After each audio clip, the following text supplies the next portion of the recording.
équipe victorieuse. Amen.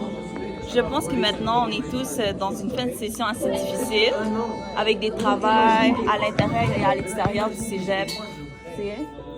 Puis, en tout cas, des concentrations maintenant. À l'intérieur et à l'extérieur du cégep, dans nos vies personnelles, dans les amitiés, etc., c'est quand même difficile maintenant et je le ressens. Je sais pas vous, mais quand moi je marche au cégep, c'est plus le même vibe. Tu sais, au début de la session, je voyais tout le monde traîner ensemble, chiller, pas juste à l'exil, mais juste, ils étaient tous motivés. Je me rappelle qu'au début de l'année, tout le monde avait mis des objectifs disant « Ah, aujourd'hui c'est mon année, c'est l'année du Seigneur ». Puis aujourd'hui, je vois ces mêmes personnes toutes découragées, tête en bas, toutes en train de pleurer. Je m'identifie là-dedans aussi et démotivée. Puis c'est pour ça, aujourd'hui, je voulais parler de la victoire. Amen. Parce que la victoire, c'est une promesse que Dieu a pour nous. C'est pas un choix. On est victorieux parce que nous sommes des enfants de Dieu. Amen. Donc là, pour cette exhortation, je vais beaucoup utiliser une nuance avec le sport. Parce que je pense que tout le monde ici fait du sport ou a déjà fait du sport ou a déjà été dans une équipe sportive, moi en m'incluant. Puis je pense que le sport peut toucher les enfants, les personnes âgées, l'adolescent, tout type de clientèle. Et je sors mon côté intervenant là-dedans. Donc, ouais. Donc, je vais vraiment faire des nuances avec le sport d'équipe et Jésus qui nous dit que nous sommes dans une équipe victorieuse. Donc, c'est ça. Je parlais de ça parce que c'est quelque chose que très important que tout le monde s'identifie présentement. Par exemple, si je vous dis qui a déjà fait du sport, on va tous lever la main. Yes, yes, yes. Qui a déjà été dans une équipe sportive? On se lève la main. OK. Même si c'était un cours de multisport, tu as déjà été dans une équipe sportive. Même si c'était pas formel, mettons, des petites compétitions, filles et garçons, j'entends beaucoup ça. Équipe sportive. T'es pas obligé d'être dans la Champions League pour dire que j'ai été dans une équipe sportive. Puis quand on fait du sport, justement du sport d'équipe, notre but c'est quoi? C'est gagner. Amen. Amen? Oui. Moi je suis compétitive. Vous voulez pas jouer avec moi? Vous voulez pas jouer avec moi? Je suis très compétitive. Je préfère même perdre qu'avoir un prix de consolation. Participation. Non, il n'y a pas de ça pour moi. Moi, c'est gagner ou gagner. Amen. Puis je pense que c'est très important d'avoir cette mentalité comme enfant de Dieu. On est sur terre pour une mission. Dieu nous a donné le souffle de vie. Et imagine, Dieu t'a donné le souffle de vie pour que tu la perds. Il faut gagner, amen. C'est juste ça que je veux dire. Il faut gagner. Il faut avoir une attitude de victoire tout au long de ta vie. Et je ne dis pas que quand tu l'as pas, c'est pas normal. Parce qu'on aura toujours des obstacles. Et je vais le parler comme plus tard et le détailler. Donc c'est important dès le commencement avoir cet esprit d'attitude de let's go. On fonce là-dedans, je suis prêt. Parce que le Seigneur nous a préparés pour. On a quelque chose qu'on appelle la parole de Dieu qui nous a préparés pour cette victoire, pour cette bataille, puis on aura la victoire. Amen. Donc, puis quelque chose que je peux remarquer, c'est que quand on est confronté à faire du sport d'équipe, on a toujours un adversaire. Amen. Sinon, il n'y aura pas de sport d'équipe, puis on serait déjà gagnant, puis that's-it. Ça aurait fini là le match, ça aurait été trop facile même. Mais on a toujours un adversaire. Puis cet adversaire-là va toujours nous rendre avec un esprit de peur. Tu vois, il va essayer de nous intimider. Tu sais, moi, à un moment donné de ma vie, je faisais du soccer. Puis il y avait des filles là que je voyais physiquement, j'étais comme non, je suis faite. Je suis faite.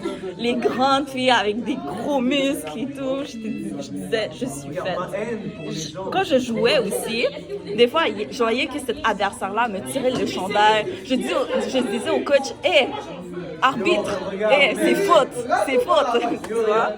Parce que l'adversaire va essayer vraiment de t'intimider. Il va essayer de te rendre avec cet esprit de peur, soit dès le début ou genre pendant ta game. Puis ça, c'est quelque chose de très important à analyser, c'est de savoir et connaître c'est qui ton adversaire. Puis je le dis encore, un enfant de Dieu est victorieux même à travers les difficultés et l'adversité. Donc c'est pour ça que je le mentionne. Donc il est important de connaître son adversaire parce qu'il va faire tout pour te déstabiliser pendant ta game et même avant. Il va faire tout pour que tu perds ce contrôle-là, mental, physique, etc. Ils vont même essayer de tricher. Ils vont même essayer de te blesser. Moi, je suis sortie du sport parce que j'ai eu une blessure. Je me suis cassé une cheville. Donc, voilà. À quel point ça montre que je suis compétitive. Amen. Donc, voilà. Les vieux beaux temps. Ouais. Ça n'a pas rapport avec l'hésitation. Ouais. Je joue au soccer. Ouais. Les vieux beaux temps. Donc, dans un sport d'équipe, tu as toujours un adversaire. Puis, il est important de connaître c'est qui l'adversaire. Puis, quelque chose que je me rends compte assez rapidement, et quand je parle à quelqu'un, c'est que on dirait les gens prennent pour acquis que l'adversaire dirait que c'est le diable. Right? Ils disent ah ouais, mon adversaire numéro 1 c'est le diable. Ah mais il est là, il existe. Je peux te dire quoi là-dedans, tu vois? Mais ça c'est comme une réponse facile. Tu vois, pour moi, ça c'est une réponse facile. Parce que on dirait quand une personne me parle et me dit l'adversaire c'est le diable, on dirait dans ma tête, il y a quelque chose que tu n'as pas compris. Il y a une chose que tu n'as pas compris. Aujourd'hui, je suis démotivée. Pourquoi? Parce que le diable a permis qu'il y ait un trafic. Okay. Je suis pas motivée, je suis pas victorieuse aujourd'hui parce que j'ai une mauvaise note. Le diable a permis que j'aie une mauvaise note. Ok. Je sais pas des exemples. Aujourd'hui, j'ai raté mon bus, il est passé devant moi, ça cause du diable. Plein d'affaires comme ça, j'entends. Donc, on aime ça comme personne, comme humain, parce que nous ne sommes pas parfaits, de culpabiliser et chercher coupable de droite à gauche. Donc, c'est important de connaître qui est l'adversaire et pas se tromper là-dedans. Puis, quelque chose que j'ai envie de dire à toutes ces personnes, c'est que le diable n'est pas un équivalent de notre Dieu. Ça, c'est numéro 1. Le diable n'est pas équivalent de notre Dieu. On dirait que quand les gens parlent du diable, ils sont comme « Ah, c'est le roi de l'enfer. » L'image, c'est comme Dieu est là, le diable est là, le bien et le mal. Mais il faut juste reclairer ces bases-là, que Dieu est en haut et le diable n'est même pas en bas. Il est vraiment en bas, genre. Il est vraiment comme en bas. C'est même pas un équivalent. C'est inférieur. C'est ça, il est en bas. Il faut tenir ça en compte tout le long de ta vie même. Parce que ce n'est pas un équivalent de notre Dieu. Rien est incomparable à notre Dieu. Sinon, moi je t'aurais dit, ok, le diable aurait vécu le sacrifice que Dieu a fait à la croix pour nous. Non, ça a juste été Dieu qui l'a fait pour nous. Puis personne a toute cette omniprésence et potence que Dieu a. Même le diable a peur de notre Dieu. Parce que chaque fois que nous prononçons le nom de Jésus, tout est délivrance. Amen. Il y a de la délivrance. Il y a les malades qui sont guéris. Il y a des promesses. Il y a plein de choses que tu vois, l'intercession. C'est genre notre Dieu est juste incomparable. Puis il y a un verset qui le dit, c'est Ésaïe 46, verset 9. Si quelqu'un peut le lire. Qui montre vraiment que notre Dieu est juste incomparable. Puis le diable là est même pas en bas, il est très très très très bas comparé à notre Dieu. 46, verset 9. Yes. Souvenez-vous de ce qui s'est passé dès les temps anciens, car je suis Dieu et il n'y en a point d'autre. Je suis Dieu et nul n'est semblable à moi. Amen. Nul est semblable à Dieu. Même si des personnes veulent ressembler à Dieu, parce que nous sommes créés à l'image de Dieu, amen, mais nous ne le sommes pas. Puis même si nous sommes créés à l'image de Dieu, nous sommes toujours humains et nous venons de nature pécheresse, nous ne veut pas. Puis même après le baptême, même après, jusqu'à aujourd'hui, on va commettre encore ces erreurs-là. Mais l'important, après, c'est se repentir et on va en parler ça plus tard. Mais personne n'est comparable à notre Dieu. Dieu est incomparable. Ça veut dire que le diable n'est pas un équivalent de Dieu. Cela veut dire que l'esprit qui habite en toi présentement n'est pas un équivalent de ce que l'ennemi peut te faire. Il faut se tenir en compte. Et quand j'étais en train de vraiment rédiger cette exhortation-là, que c'est un message qui provient de Dieu, à 1h du matin, cette phrase m'est venue et j'étais comme... J'ai déposé le crayon, j'étais comme « Amen. » Amen. Donc, comme, ça veut dire que vraiment l'esprit qui habite en toi n'est pas un équivalent de ce que l'ennemi peut faire. Donc l'ennemi, comme je l'ai dit tout à l'heure, va essayer d'attaquer parce qu'il va essayer d'être ton adversaire. Mais le fait que Dieu, ce Dieu incomparable, ce Dieu saint, ce Dieu qui est bon, ce Dieu qui est mort, qui s'est manifesté en chair, qui a vécu ce sacrifice dans la croix pour toi, pour sauver l'humanité, pour avoir que tout le monde aille se soulever, son Esprit Saint habite en toi. Et ça, le diable a peur de ça et c'est pour la raison pour laquelle il va venir justement se défendre. Quand tu attaques, il y a des défenseurs aussi dans le sport. Il y aura toujours des défenseurs. Et plus le joueur est bon, plus tu auras de défenseurs qui vont venir vers toi. Ça, je l'ai remarqué très rapidement. Ça, t'étais bonne. Ça, je l'ai remarqué très rapidement. Tu sais, quand il y avait quelqu'un moyen, soso, qui donnait un petit pas, qui était bon, qui shootait bien là, au goal et tout, c'était tranquille, il y avait du 1 à 1. Mais quand c'était une certaine personne, il y en avait genre 5, 4, toute l'équipe qui allait contre cette personne-là. Donc dis-toi que quand tu vis des adversités, c'est parce que tu fais quelque chose de bien et parce que l'esprit de Dieu qui habite en toi n'est pas comparable à toutes les adversités que tu es en train de vivre et que le diable est en train d'envoyer. Donc, maintenant, on va lire un verset dans Genèse 3, verset 1. Je vais lire également Genèse 3, verset 1. Puis là, ça dit, le serpent était le plus rusé de tous les animaux des champs que l'Éternel Dieu avait fait. Donc là, je vais m'arrêter là. Il dit à la femme, Dieu a-t-il vraiment dit, vous ne mangerez pas de tous les arbres du jardin. Donc on va s'attarder plus. Le serpent était le plus rusé.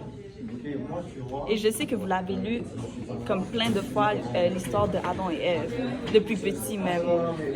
Beaucoup de nos études bibliques, au Cégep Marie-Victorin, on explique au détail l'histoire de Adam et Ève. Mais là, je voulais vraiment nous attarder dans le fait que le serpent était le plus rusé de tous les animaux des champs. J'allais chercher sur Internet que veut dire le mot rusé. Puis en grec, le mot rusé, c'est panorgos. Bon, je ne suis pas grec, mais ça veut dire ça. Puis en français, parce que pour comprendre, c'est subtil, habile, trompeur et astucieux. Puis ce sont des, entre guillemets, qualités, justement, qu'un bon joueur a d'habitude. C'est le diable est quand même un très bon joueur et c'est pour ça qu'il te fait beaucoup de batailles. Il est subtil, il est habile, il est trompeur, il est astucieux. Donc ton adversaire, c'est un adversaire qui n'est pas le plus facile. Mais comme je l'ai dit et je l'ai répété tout à l'heure dans Ésaïe 46, verset 9, l'esprit que Dieu t'a donné, qui habite en toi, n'est pas un équivalent de ce que l'ennemi peut faire. Donc, dis-toi que toutes ces qualités-là de subtil, habile, trompeur, astucieux, tout cela, tu l'as, mais fois 10 000 à l'intérieur de toi. Que le Seigneur Jésus te donne la sagesse qui provient de cette parole. Quelque chose que même si le diable est astucieux, la sagesse de Dieu là va vaincre ça. Même si lui, le diable est subtil, ben, la sagesse que dans cette parole, il nous montre là, ça permet juste de garder silence, même pendant les moments où tu as envie de parler mal de l'autre. Tu sais, genre, le Seigneur nous donne encore plus de ce que le diable a. Même si il dit c'est l'animal le plus rusé, le plus subtil, le plus habile, le plus trompeur, le plus astucieux. Nous sommes plus rusés que le serpent. Amen. Nous avons beaucoup plus en étant dans l'équipe de Dieu. Parce que nous avons son esprit qui est saint et nous avons son esprit qui est bon. Donc, sinon, après, c'est écrit...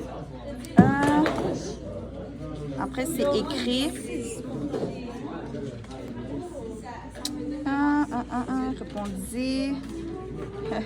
Laisse-moi trouver le verset. C'est Genèse 3, verset... ok, oui. Chapitre 3, verset 15.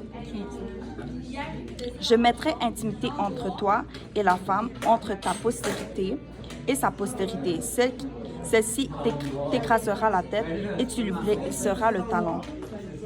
Il dit à la femme, j'augmenterai la souffrance des grossesses, tu enfanteras avec douleur, les désirs se porteront vers ton mari, mais il dominera sur toi.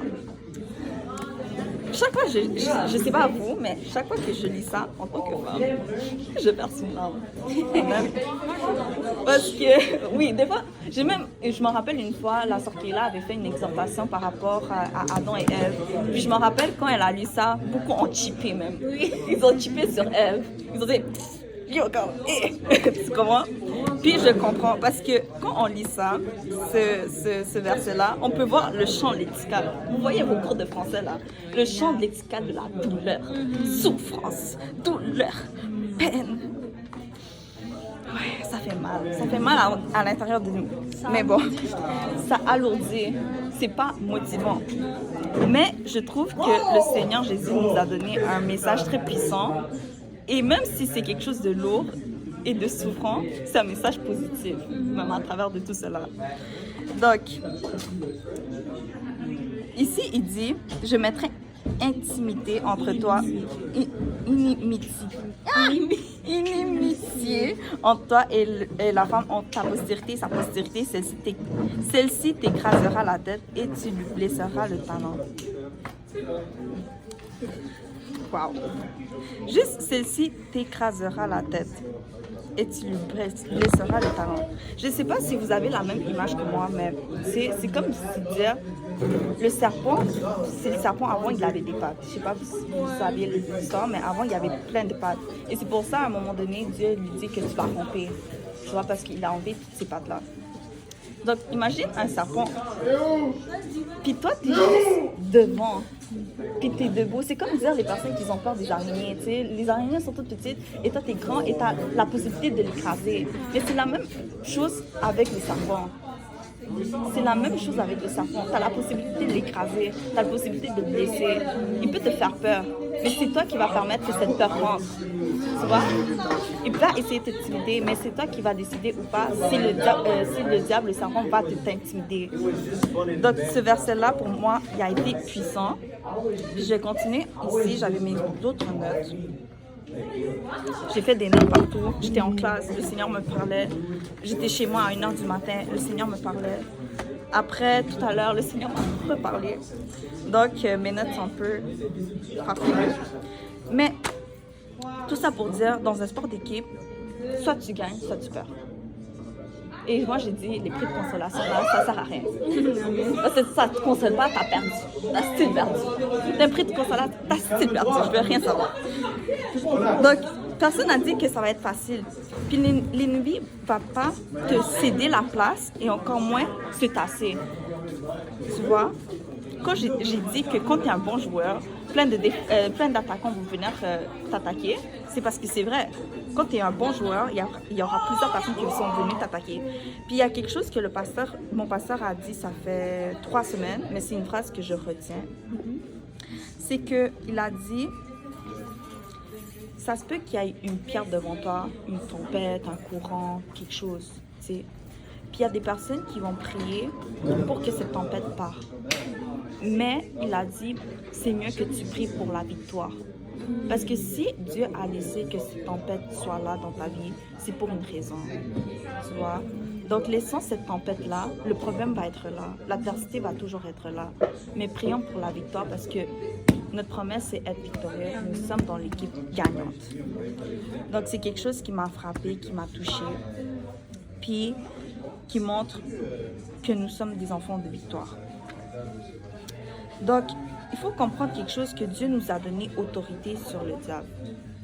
il nous a donné cette autorité. Puis cette autorité n'est pas équivalente à ce que le diable peut faire dans notre vie.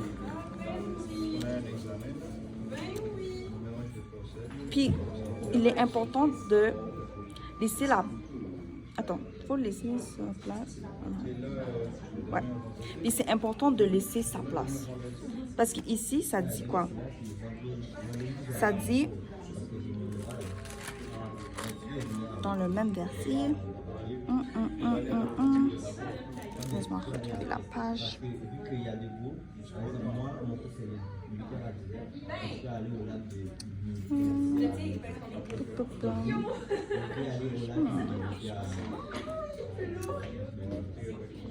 On dit à la femme, mais tu domines l'homme. Ok. Il est où le verset? Ok. C'est la sueur de ton visage que tu mangeras du pain jusqu'à ce que tu retournes dans la terre d'où tu as été pris, car tu es poussière et tu retourneras dans la poussière. Verset 19.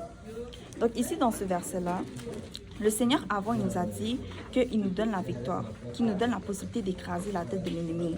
Que même si le serpent va essayer de te blesser, toi, tu as l'autorité de briser même la tête. Ça veut dire que quand tu as une situation, c'est que le diable veut mettre devant ta face, toi, tu as l'autorité de briser cette chaîne-là. Que ça soit n'importe quelle facette dans la maladie, que ça soit dans, je sais pas, une mauvaise note, dans tes pensées, dans tes désirs, tout ce qui est corporel, c'est la parole de Dieu, puis l'Esprit de Dieu qui habite en nous, nous donne la possibilité d'écraser et de briser totalement cette chaîne-là par le nom de Jésus. Puis ici, Jésus dit quelque chose de très important, tu es poussière. Donc cela montre encore une fois que cela ne provient pas de moi. Cela ne provient pas de quelque chose qui est humain, mais ça provient de Dieu. Tu sais, nous avons l'autorité. Mais la personne qui a autorité dans notre vie, c'est Dieu. Puis il faut se rappeler de ça. Puis là, j'ai bougé ici. Donc ce n'est pas par nos propres forces que nous allons vaincre la victoire, la guerre, mais par l'autorité que Dieu nous a donnée.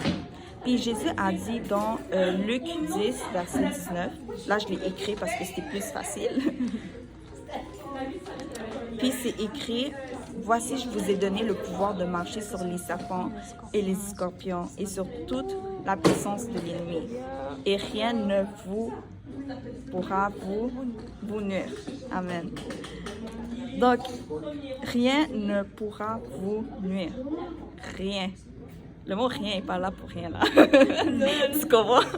Le mot rien, c'est rien. C'est important de comprendre ce concept-là que l'ennemi, l'adversaire va être là. Même si on prie qu'il parte, il ne va pas partir. Tu vois? On peut par contre briser cette chaîne que le diable nous a attachée à lui. Puis ça, c'est par rapport à l'esprit qu'on a, la capacité d'invoquer le nom de Jésus. Mais nous avons autorité sur le diable, mais la personne qui a autorité en nous, c'est Jésus. Il faut comprendre ça. Donc, ce n'est pas par notre propre force que nous allons vaincre, mais c'est par l'autorité que Dieu nous a donnée. Et ici, je pense que c'est le verset qui est plus clair là. Et rien ne pourra vous nuire. Donc, même si le serpent rusé, même si le scorpion, qui est également un animal petit mais rusé, va essayer de t'attaquer, même s'il y aura tous ces trois animaux-là en train de t'attaquer en même temps, rien ne pourra vous nuire. Donc, toute cette situation, même s'il y a même une accumulation, ici on parle beaucoup de l'aspect de l'accumulation, pas juste un serpent, un scorpion, tu sais, mais les deux en même temps, le et. Même s'il y a plusieurs événements qui viennent s'accumuler en même temps, tu vas sortir vainqueur. Puis, le Seigneur a déjà positionné l'ennemi en bas sous tes pieds. l'ennemi... Yo, le Seigneur a déjà fait ce travail-là. Ah non, le Seigneur, le bon Dieu, il est bon. Ah, Il non. est bon. Amen. Non. Ok, ouais. Amen. Amen. Parce que comme je l'ai dit tout à l'heure, le Seigneur a fait en sorte que le serpent soit un animal qui rampe. Avant, il avait des pattes. Il pouvait s'enfuir là comme ça. Mais maintenant, c'est un animal qui rampe. Donc, il a déjà mis et positionné l'ennemi à sa place. Que c'est dans le sol. Il rampe. Puis, gros max où le serpent pourrait arriver, c'est même pas dans ton talon. Et même, le talon, c'est même généreux. Puis il y a des gros serpents, mais mettons dans le talon. Puis c'est ça ce que Dieu a fait pour nous. Il a mis l'ennemi ici. Non seulement il l'a humilié en le mettant sous tes pieds, mais il t'a donné l'autorité de marcher sur lui. Donc, tu es capable de lever ton pied et l'écraser. Puis, ça c'est quelque chose là qui me fait toujours rire. Moi, quand je porte des talons là, quand je porte les gros chaussures, je vois ma chaussure, je suis comme... Avec ça, je peux bien écraser la tête de lui. Amen. En tout cas. Donc, et la parole ajoute, rien ne pourra te nuire. Dans Luc 10, verset 19, rien ne pourra te nuire. Donc, même le diable en personne ne peut pas te nuire. Alors, pourquoi cherches-tu à te nuire toi-même en laissant entrer la peur? Si Dieu a mis l'ennemi ici, sous tes pieds, il a déjà positionné à sa place. Je l'ai dit au début de l'exhortation que l'ennemi n'est même pas un équivalent de Dieu. Il n'est pas là, le mal, le bien. Non, il l'a mis à sa place. Il l'a bien mis à sa place. Puis même nous, on est plus grands que physiquement, spirituellement. Physiquement. Everything, nous sommes plus grands que l'animal qui rampe, qui a été maudit par notre Dieu, où l'esprit habite en nous. Vous comprenez? Mais la question à se poser, c'est alors pourquoi cherchons-nous à nous nuire nous-mêmes en laissant entrer la peur que cette bête-là, cette petite bête-là, peut nous causer? Pourquoi on laisse que cette petite bête vienne contrôler notre vie, vienne nous déstabiliser, vienne genre nous parler dans nos pensées, vienne genre faire de toutes choses, plein de gâteries. Et quand je le dis, on dirait comme plein d'exemples sont venus dans ma tête en même temps que je suis même plus capable de parler là. Donc, pourquoi laissons-nous cette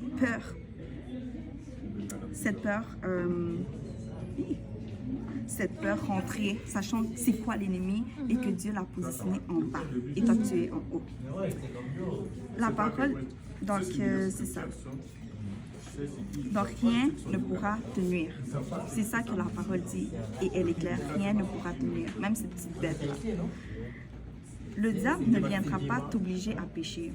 Et ça, c'est quelque chose qu'il faut comprendre également. Le diable ne va pas venir t'obliger à pécher. La personne qui va faire l'action, c'est nous. Right? Parce qu'à la fin, nous sommes composés de chair. Nous ne sommes pas juste l'esprit. Nous sommes composés de chair, puis la chair est faible. Elle est vraiment faible. Puis quand la sœur Kéla parlait la semaine passée, on n'a pas fini, mais elle parlait des 3 convoitises, ça montre juste encore une fois que notre chair est très faible à pécher. Il y a les yeux, l'orgueil. Donc notre chair est très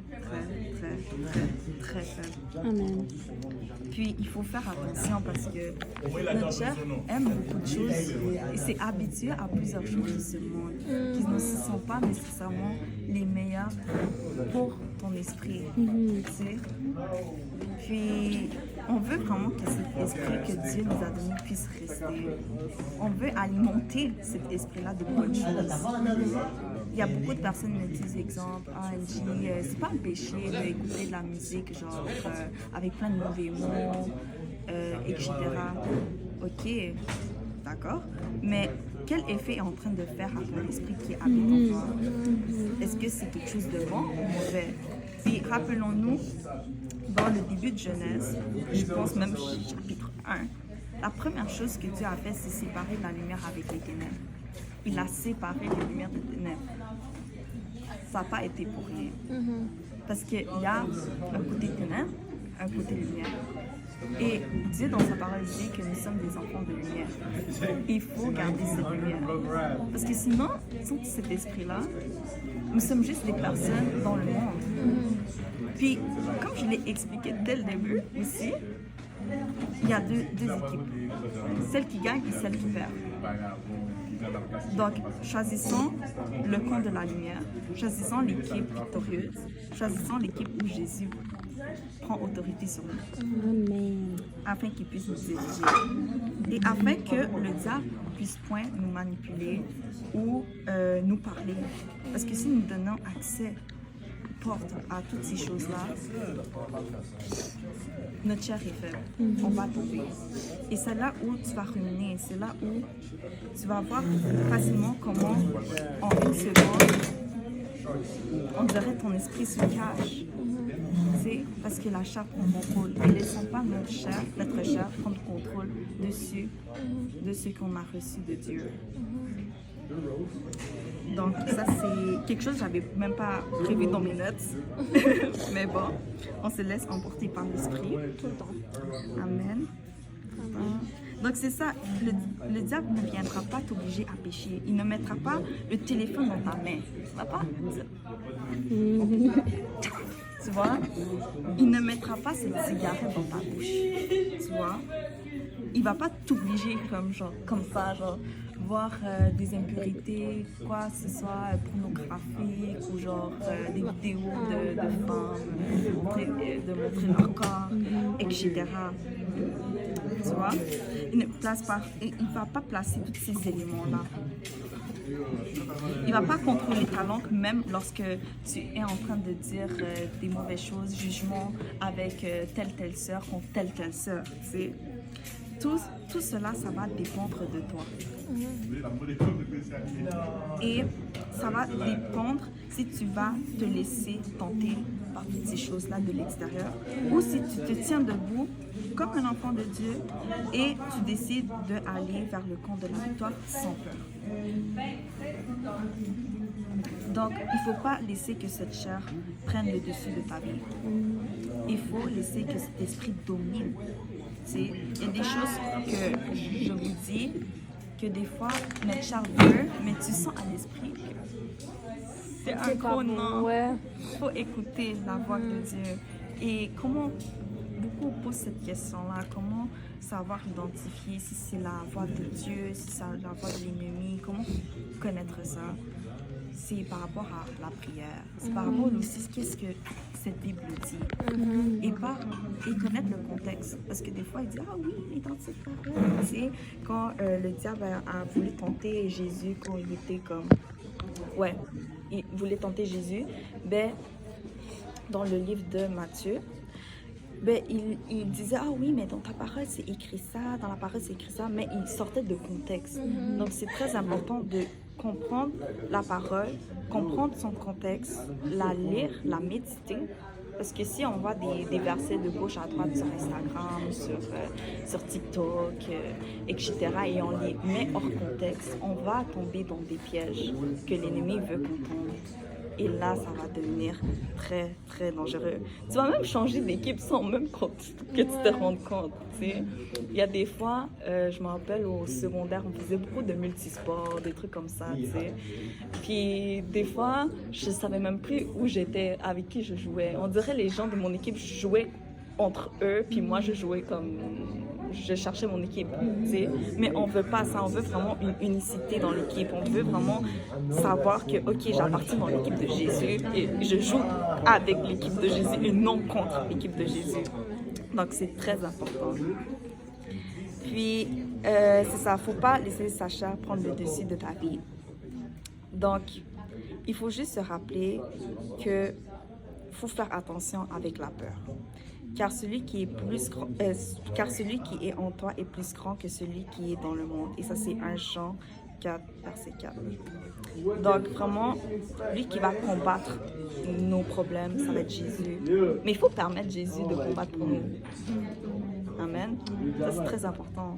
Si tu laisses même pas la place à Jésus de combattre pour toi, tu vas chuter. Et surprends-toi même pas que tu vas chuter. Parce que Dieu sait qu'est-ce qu'il fait. Il fait les choses parce qu'il te dirige dans une route, dans une ligne, sachant que c'est la bonne ligne. Et toi, tu décides de prendre l'autre direction parce que ta chair t'a juste dit de prendre cette direction. Tu vas tomber. Donc, c'est très important d'écouter la voix de Dieu. C'est très important de discerner que c'est la voix de Dieu. Et c'est très important, justement, de se diriger vers où Dieu est en train de nous guider. Très, très, très important. Donc, Dieu te donne le choix de choisir quelle équipe appartenir. Est-ce que tu veux appartenir dans une équipe victorieuse ou dans l'équipe perdante?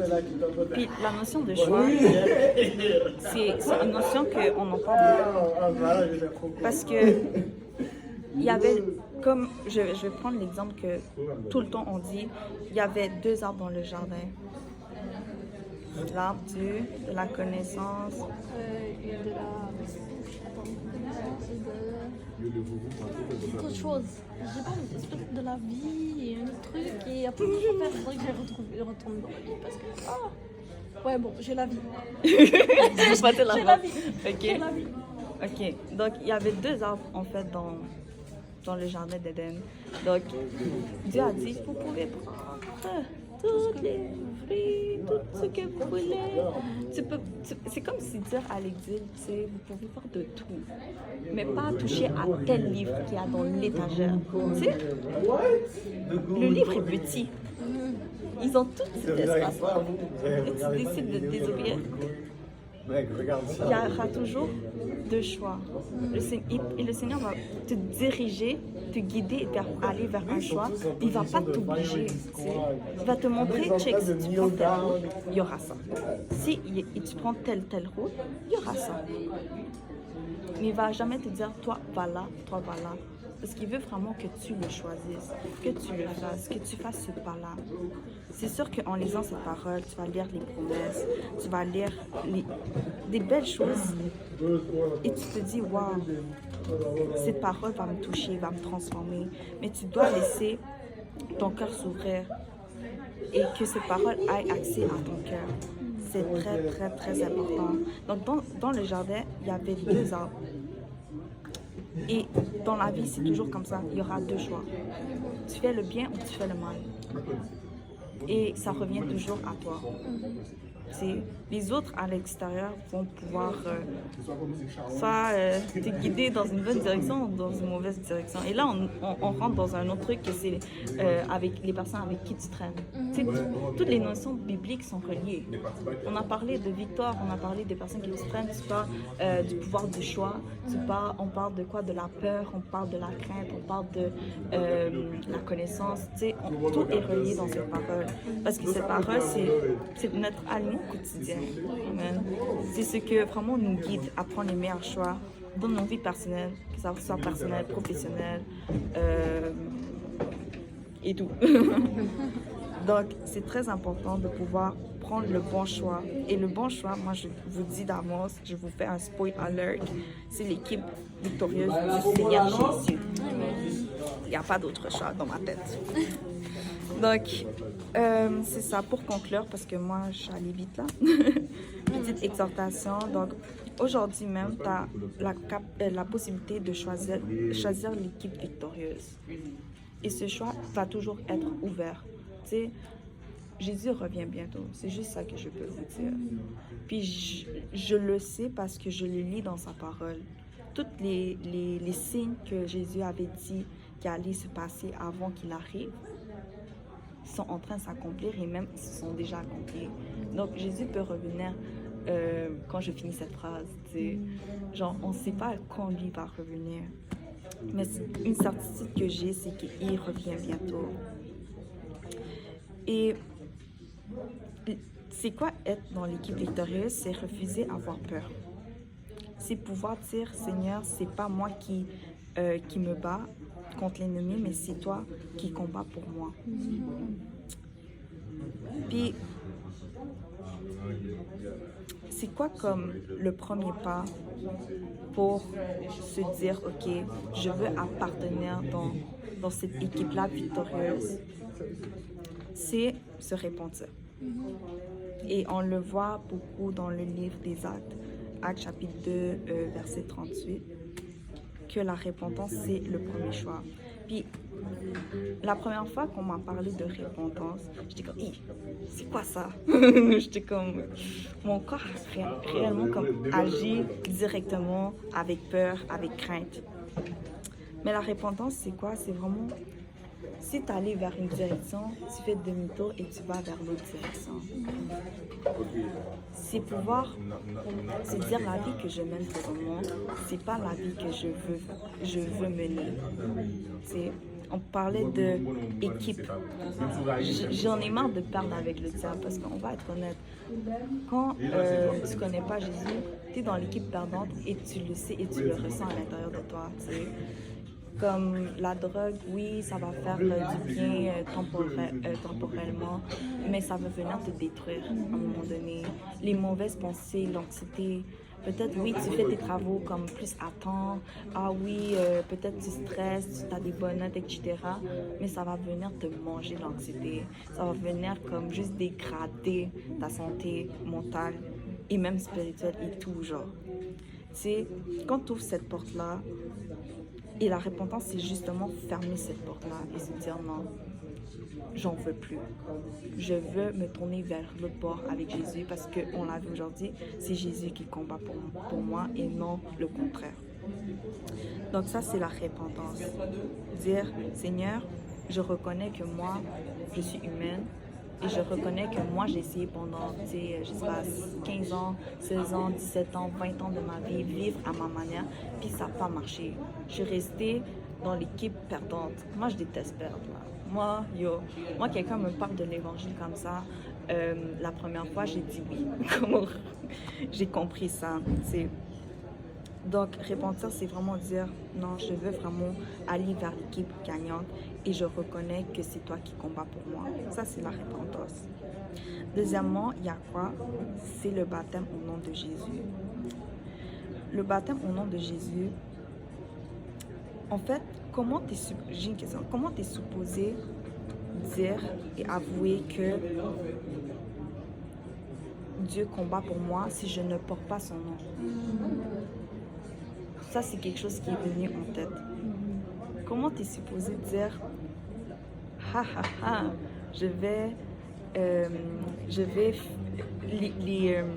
les mauvais esprits vont fuir quand je vais prononcer, quand je vais prier, quand je vais intercéder. Mais si tu ne portes pas le nom de Jésus, ça ne va pas marcher. Et je te le dis d'avance. Spoil alert encore une fois. Il faut porter ce nom-là, ce nom merveilleux de Jésus. Tu sais, c'est comme dire également, je reviens dans le sport, tu appartiens à une équipe, tout le monde dans l'équipe a le dossard, ouais. Jésus, Jésus, Jésus. Moi, je porte ce dossard-là. Et je crois que je suis dans l'équipe de Jésus. Mais est-ce que le dossard dit Jésus? Non. Non. Donc, c'est important de porter son nom. Parce que c'est en son nom que tout mauvais esprit va partir, va fuir. C'est en son nom que Dieu a guéri les malades. C'est en son nom que les aveugles ont commencé à voir. C'est en son nom que les handicapés, les personnes qui avaient des problèmes dans les genoux ont commencé à sauter. C'est en son nom que toute chose est réalisée dans la parole de Dieu. Tu vois? Et c'est important, c'est très important de porter son nom. Donc, le baptême, c'est justement une nouvelle naissance. C'est une nouvelle naissance. Et quand tu te fais plonger et tu ressors, ça veut dire que tu deviens une nouvelle créature. La ancienne personne de toi qui était peut-être anxieuse, dépressive, etc., est devenue une nouvelle créature purifiée parce que tu as été lavé au nom de Jésus. Et ça ne fait pas le même effet quand tu es lavé au nom tu n'es même pas lavé. Quand tu es plongé dans les eaux avec le nom du Père, Fils et Saint-Esprit, c'est pas le même effet. On sait, beaucoup me disent oui, mais ça fait référence au nom de Jésus. Ok. Mais il y a un verset qui dit également que toute chose doit être faite en son nom. Et le nom, c'est Jésus. Tout baptême dans, le nom, dans la Bible, c'est fait au nom de Jésus. Les apôtres, que c'est eux qui ont fondé l'Église, les fondements de l'Église primitive, ça a été au nom de Jésus. Et même pas juste eux, c'est à partir de eux, mais comme tu sais, toute la Bible, il n'y a aucun baptême au nom du Père, Fils et Saint-Esprit. Ce sont des titres, mais le nom qui porte la puissance n'est pas présent. Puis c'est important d'invoquer le nom de Jésus. Et quand tu te fais baptiser, tu ne deviens plus genre NJ, point. Tu deviens NJ de Jésus. Tu portes son nom. Et ça veut dire que tu vas être vainqueur. Et toutes ces promesses qui sont dans la Bible sont pour toi. Parce que beaucoup de personnes se disent également, je ne suis pas chrétien, je lis de temps en temps la Bible et j'espère toutes ces promesses. Ils attendent les promesses. Ils attendent les promesses. Et ils voient que les promesses, des fois arrivent, des fois ils n'y arrivent pas, tu sais. Mais les promesses que Dieu a écrites dans cette parole, c'est pour ses enfants. C'est pas pour le voisin, c'est pour ses enfants. Et guess what? Dieu donne la possibilité que tout le monde devienne ses enfants. Il n'a pas fait une sélection en mode toi là, je te bénis, toi ici, toi là-bas, toi ici. Non, c'est vraiment la parole. Je pense que le livre le plus vendu dans le monde, c'est la Bible. Ça n'a pas été juste pour les Canadiens, ça n'a pas été pour les riches, ça n'a pas été pour les pauvres. Ça a été pour tout le monde. Ça n'a pas été juste pour ceux de familles chrétiennes, ceux de familles musulmanes. Non, ça a été pour tout le monde. Tu vois? Donc ça, c'est comme la deuxième étape. Et la troisième étape, il y a quoi? L'Esprit de Dieu. Donc le baptême du Saint-Esprit. Et ça, on l'a parlé beaucoup aujourd'hui. Parce que lorsque je faisais cette exhortation-là, je la rédigeais, tout ce que je disais avait rapport avec l'esprit qui habite en nous. Si l'esprit de Dieu habite pas en toi, et c'est comme, t'as l'armure à moitié, tu sais, t'as l'armure à moitié, t'as fait les deux, tu t'es repenti, tu reconnais que Dieu est Dieu, et toi tu es toi. Tu décides de te détourner de certaines mauvaises habitudes. Dieu te donne la force de le faire également. Tu décides de te faire baptiser. Et le baptême du Saint-Esprit, c'est comme si la moitié, je ne sais pas si vous avez de l'image, mais c'est comme si la moitié, cette moitié-là, mon bras gauche est avec armure, mais le bras droit, mon bras dominant, n'est pas en armure. Puis je décide d'aller en guerre avec un bras oui, un bras non. Il faut les deux. Les deux, c'est complémentaire. C'est lui qui va te faire séparer de ce monde. Il va te... Tu sais, comme ce qui me différencie des personnes de ce monde, c'est que j'ai l'Esprit de Dieu qui habite en moi. C'est la seule différence. Je suis humaine. Je commets des erreurs. Oui, il y a des différences. En mode, j'écoute plus la même musique, je m'habille différemment. Mais ça vient après. On parle du salut présentement. On parle de l'évangile, de la bonne nouvelle. Puis quelque chose qui est très fondamental afin que ce salut soit réalisable, c'est que tu ailles l'Esprit de Dieu. C'est ça qui va te donner des convictions. Des convictions de tous ces péchés-là. Le dégoût de tous ces péchés-là. Donc, c'est très important que nous soyons remplis de l'Esprit de Dieu afin de pouvoir justement être sûr que notre nom est écrit dans ce livre de vie. Parce qu'à la fin de compte, Dieu est la vie. Amen. Dieu n'est pas la mort, Dieu est la vie.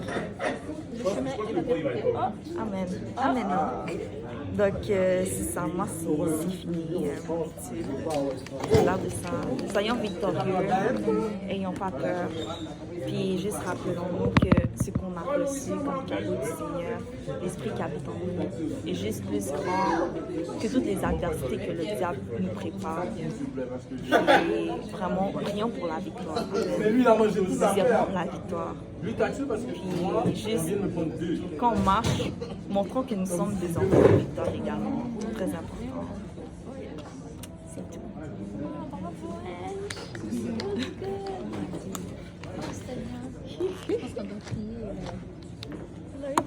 crier la victoire. Oui, mais là, Est-ce qu'il y a des questions, commentaires? moi, honnêtement, j'avais quelque chose à dire. En ce moment, tu sais, j'ai pas vraiment la vie facile, mettons, genre, surtout au niveau académique. Ça joue beaucoup, je trouve. Puis, après ce que tu as dit, après tout ça, c'est comme, tu sais, les métaphores, les versets, tu sais, les images, les exemples, tout ça, ça m'a fait comme réaliser le fait que, tu sais, ça fait juste pas te définir, ça te définit pas, ça te définit pas. C'est comme, souvent, tu sais, on a l'habitude, je sais pas pour vous là, mais d'agir selon nos propres forces, but yet again, il y a une force surnaturelle qui surpasse justement tout ça. Fait que, juste de t'entendre dire ça, ça m'a fait quête. Ouais. C'est comme, yo, t'es pas tout seul dans ce combat-là. C'est comme, girl, you using your soul. C'est comme, non. Genre, puis tu vas vers la victoire en plus, puis tu sais déjà d'avance que t'as gagné. Fait que c'est comme, vous êtes faites en fait, tu vois. Et tu sais, l'ennemi et c'est Dieu.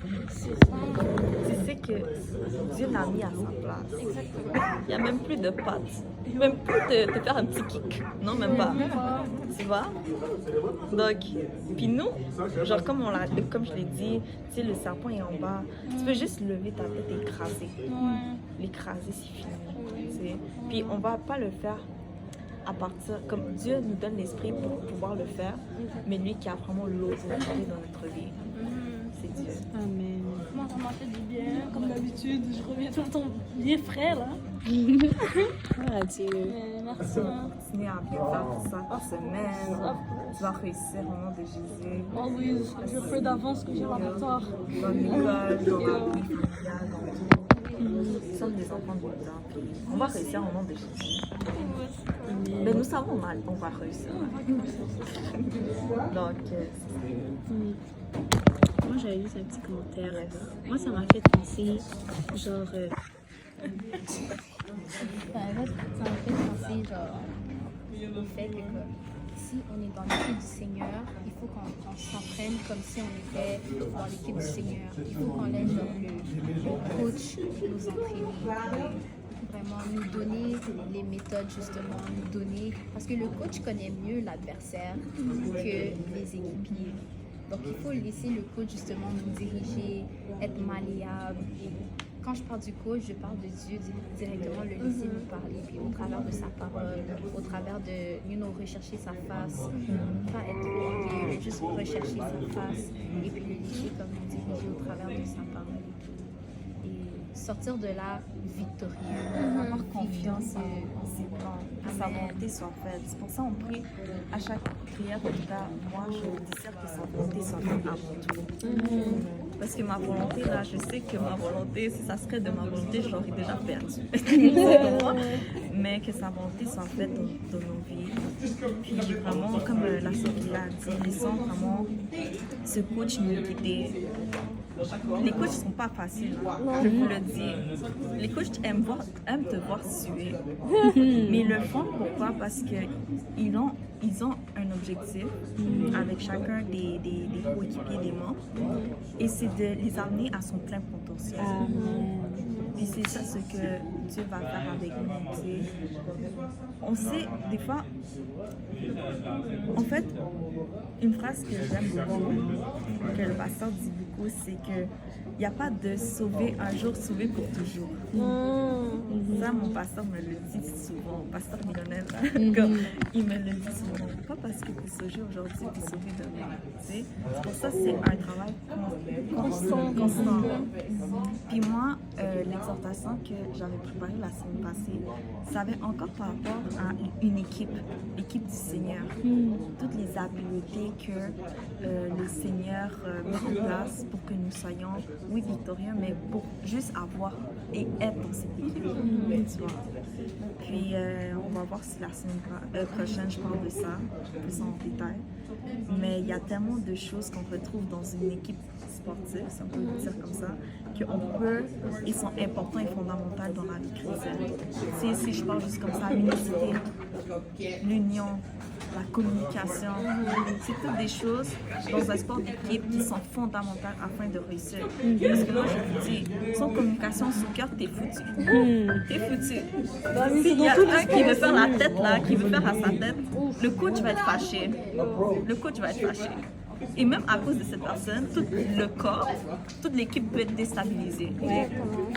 Donc, ça vient relier vraiment des principes de la Bible. Puis peut-être une autre fois, on va parler de ça, dans la communication aussi, tu sais. Je vois Rebecca ici. Par exemple, quand je vois Rebecca, je me rappelle qu'elle conduit, tu sais. La communication, comment c'est important. Toi, tu es en train de bien conduire la route, tu sais qu'est-ce que tu fais. Puis là, tu vois une voiture qui fait boum. Tu vois, il y a un problème de communication. Le Seigneur nous amène vraiment à vouloir communiquer avec lui de façon constante. Parce que toi, ça se peut, tu n'as pas vu le stop, mais le Seigneur a vu le stop. Tu vois? Donc, il faut vraiment écouter ce stop-là. Il faut communiquer avec lui jour après jour. Donc, il y a tellement de concepts dans le sport.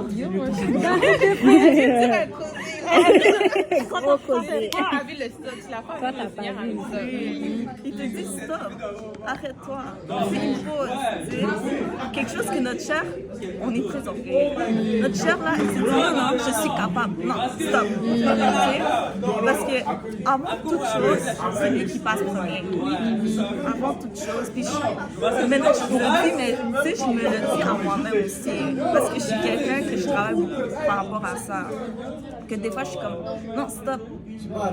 T'as galéré toute la journée pour tes études parce que t'as vraiment pris le temps que Dieu mérite dans ta vie.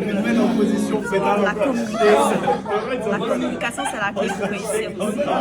L'union, la communication. Il y avait quoi d'autre que j'avais dit? Juste être dans une équipe. Si t'es perdu, t'es pas dans l'équipe, tu peux pas gagner. Comme tu perds directement.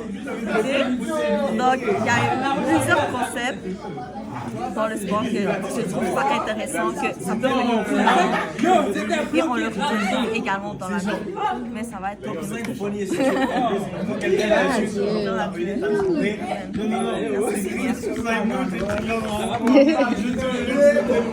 Est-ce qu'il y avait des requêtes de prière dans la victoire?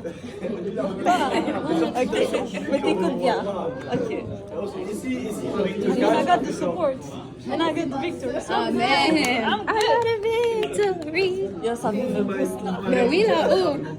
Moi qui a parlé, mais ça vient me booster. Demain, je finis mon stage. Yeah. Fini. Rebecca, est-ce que tu avais des requêtes? Après ça, genre. Juste merci. Est-ce que tu avais des requêtes?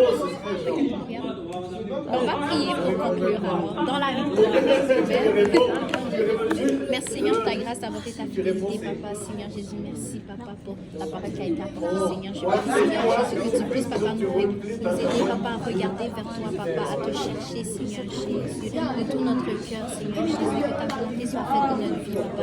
Qu'on puisse marcher, Papa, la tête haute, Papa, dans la victoire, Seigneur Jésus. La victoire, Papa, le chemin qui est déjà tracé pour nous, ce chemin victorieux, Papa. Je prie, Seigneur Jésus, que tu nous aides, Papa, à regarder, Seigneur Jésus, vers toi, Seigneur, à lever les yeux vers toi, Papa, dans les temps, Seigneur Jésus, qui sont sombres, Seigneur Jésus. Help us, Lord Jesus, Seigneur Jésus. Je prie, Papa, pour chaque personne dans ces lieux, Seigneur, que tu puisses, Seigneur, répondre, Papa, à leurs besoins, Seigneur Jésus, que tu puisses, Papa, étendre ta main sur eux, Seigneur Jésus. Fortifier, Seigneur, édifier encore, Papa. Rappelle, Seigneur Jésus, qu'on est toujours dans la victoire, Papa, avec toi, Seigneur Jésus, et qu'on n'est pas seul, Seigneur Jésus. Alléluia, Lord Jesus. Nous te louons, Papa, pour toi, Seigneur Jésus, pour toutes les victoires, Papa. Nous te louons, Seigneur Jésus, pour tout ce que tu fais, Papa, pour les réussites scolaires, Seigneur, les réussites, Seigneur, financières, Papa, les réussites, Seigneur Jésus, de nos relations. Merci pour tout ce que tu fais, Seigneur Jésus, avec action de grâce, Papa, dans nos cœurs.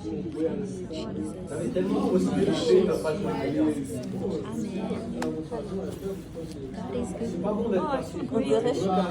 Ah ouais, ça me fait tout le temps ça que je dis.